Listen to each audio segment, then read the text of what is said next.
ఆంజనేయులు ఆంజనేయులు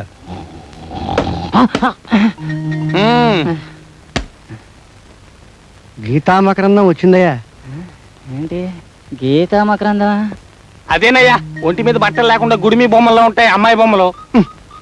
రహస్యానికి బొత్తిగా బట్టలు ఇప్పేస్తావురా. ఆపతుకం గురించేగా ఇప్పుడు మీరు అడిగింది. ఇప్పుడు అర్థమైందా?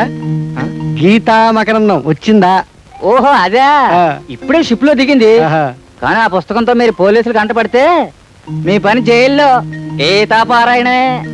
ఆ పుస్తకంతో పాటు జైల్లో ఉంటే మాత్రం తప్పే ఉందయ్యా. అయినా ఇలాంటి పుస్తకాలు పోలీసుల ముందు చదువుతావా? హాయిగా పడక గదిలో తలుపు వేసుకుని మరీ చదువుతాం.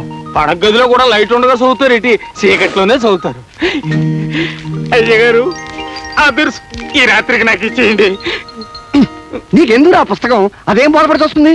బోధపడకపోవడానికి ఇది ఏమైనా ఇంగ్లీషులో రాసిన రామాయణం ఏంటండి? ఇలాంటి పుస్తకాలకు భాషాభేదం ఉండదండి. అమెరికాలో దొరగారైనా, అనకాపల్లి నాయుడు గారైనా నోటితోనే అన్నం తిన్నట్టు, ముక్కుతోనే గాలి పీల్చినట్టు. పోలీస్ పోలీస్ అయ్యగారు పుస్తకం రాత్రి చదువుకుని నేనే చదువుకోండి, క్యారీ చేస్తే జైలుకి. రా.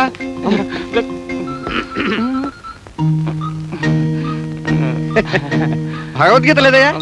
భగవద్గీత భగవద్గీత లేకపోతే ఇంత పుస్తకాలు హరే కృష్ణ హరే కృష్ణ హరే కృష్ణ. భగవద్గీత లేదు. భగవద్గీత హరే కృష్ణ హరే కృష్ణ.